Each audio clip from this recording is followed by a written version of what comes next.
la brigada no solo es una porra, no es solo una barra para apoyar a Nashville. Es algo que apoyamos a la gente que nos necesite.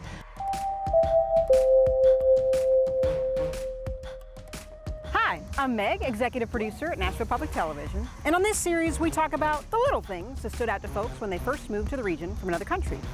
Today, I'm here at a tailgate party for Nashville Soccer Club with La Brigada, and I'm specifically here with two of the key leadership team members of La Brigada, with husband and wife, Abel and Gabby Acosta. Abel is the president, Gabby's the treasurer, and Gabby actually moved to the U.S. from Mexico. Abel's mother is Honduran and father's Puerto Rican, so they both have deep ties to Latin America. And La Brigada, from what I understand, is the first Latin American supporter group for NSC. Yes. So what was the impetus to create this supporter group? So we've been here in Nashville for about 20 years now, going on to 20 years actually this year. And we've been supporting Nashville SC, the club, since 2017 or so. Mm-hmm. When we originally started, we were basically one of the other groups, and we felt that something was missing. Uh-huh. That representation, not just of one certain group, but sure, more of what the diversity of what Nashville is and what soccer really is, and our culture, you know, and especially Latin culture. So we knew that flavor was missing, and we just wanted to bring it. From what I've seen, there's like a difference in football or soccer culture in the U.S. and other countries.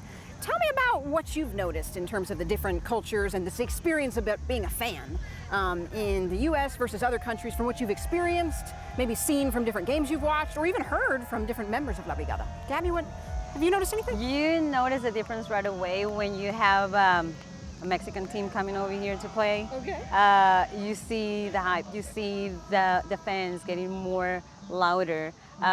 When we play, like, for example, today, we're going to play with Atlanta. You know, they're more like laying back, you know, more quiet, more like that. Mis orígenes son de la Ciudad de México. Toda la vida me ha encantado el fútbol, la lucha libre, por eso es que uso máscara, hago toda esta caracterización. ¿Y algunas diferencias en la experiencia del tailgating en México versus aquí en Nashville? De hecho, en México casi no hay tailgates. ¿Casi no hay? No. En otros países no lo sé, pero en México no es muy frecuente. Lo que sí, por ejemplo, es que hay mucho negocio de comidas, muchas cosas así como alrededor del estadio. Por eso no se presta a hacer tailgates. Entonces es diferente. I'm from Colombia. I grew up in Nashville. I've been here since 2000. Here's more calm, everybody's welcome. Even if, you know, fans from the other teams, they'll come, we'll welcome them too. That's the huge difference. In Colombia, oh my God. Let's see, you're from the other team and you wear blue and I'm wearing black and you come in here, oh my God, you'll be a huge mess. It can be like a thing, huh? Yes, they're really, they're rival, yeah. Okay. So that's a huge difference here. Do they have beer in the stadium in Colombia? No, we were just talking about it. I came to Wednesday's game and I had a friend from Colombia and they were like, no, they're not allowed to have alcohol. And why is that? Stadium. It's just the alcohol does this work, I guess. Okay. They don't want people to be rowdy. I think people get too rowdy, perhaps. Yeah, they're really like into the sport. So interesting difference. Yeah, it's a huge difference. Here, you know, we're still able to drink, I guess, until minute 75 or so. But yeah, that's the huge difference. I'm from Mexico, grew up speaking Spanish, moved to the U.S. when I was 4. Soccer has always been a part of me and a part of my culture. Obviously, they take it more serious in Mexico, right? But I think as the sport grows, people are starting to get to that point here. You know, in Mexico, you definitely have diehard fans of the club. And here in the U.S., it's still a little bit more casual. But as it grows, you know, there's definitely some diehards here with La Brigada and the Roadies and some of the other groups that are part of it. Where you have other countries that this is the only sport that you play. It's basically just like you live and die with your team. You know, the whole family lives and dies with the team. It's something that's cultivated within the families, ingrained. So it's a little more relaxed maybe in the U.S. for now? Yes, it's still a little bit. It's still a little bit. It's still a little tamed down. But you all are working on that. I see a lot of animation. Yeah, we're working on that. La Brigada, no matter what, the foundation of La Brigada de Oro is Hispanic, is Latinos. So that will never change. But what we know for sure is that since 2020 until now, it has evolved more, it has grown more, it has become more of a mixture of people from different backgrounds. And again, that is that is the picture. That it was always the purpose of La Brigada de Oro, to have people mix and greet each other and feel all welcome together.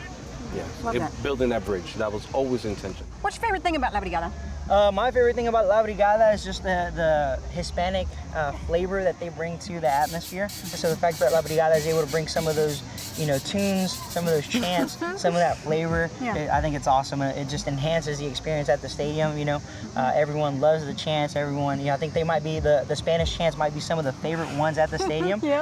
So people love it. People love it. Lo que más me gusta de la brigada es conocer personas, convivir con ellos, el propósito que tiene, porque la brigada no solo es una porra, no es solo una barra para apoyar a Nashville, es algo que apoyamos a la gente que nos necesite. Entonces, si alguien nos pide ayuda, si alguien nos dice, oye, necesito que me ayudes con esto, inclusive hasta para hacer una mudanza, hay gente que dice, oye, necesito que me ayuden a mover mis cosas, ok, sabes que estamos libres, te podemos ayudar, necesitamos apoyo para una fundación, vamos, necesitamos que donen libros, buscamos la manera. O sea, es más que fútbol, es ayudar a la comunidad. La Brigada is just a big family. We welcome everyone. What is the most rewarding aspect of leading this supporter group to each of you? For me personally, the most rewarding aspect is knowing that we were able to bring so many people together. A lot of us don't just spend time here or for game day. We do things outside of it, outside of the stadium, outside of NSC. We hang out together. Perfect example is just like yesterday, and this is graduation season right now, graduation time. So we went to one of our members. Her daughter's graduated from high school yesterday. So we went, about 20 so of us from La Brigada, and spend time with her and support her, and congratulations to her and everything. And we have another event tonight. Yes. So again, these are things that La Brigada de Oro has been able to bring so many people together. Yeah. We're doing things outside of that. And you hear a lot of people coming to us, hey, we appreciate what you guys doing because, I was in a really dark time or I was feeling this way. We get that a lot. And, having all of you guys here with us and having all these people together, you guys are like our family. So we appreciate that. And that makes us feel really good. Yeah. Well, thank you all so much for just letting us come and experience La Brigada with you today. Thank you. We thank you. And thank you all for joining us for another episode of The Little Things. If you enjoyed this video, give us a thumbs up and subscribe to catch more in the series. Until next time, hasta luego. Next Door Neighbors is made possible by the support of the Nissan Foundation.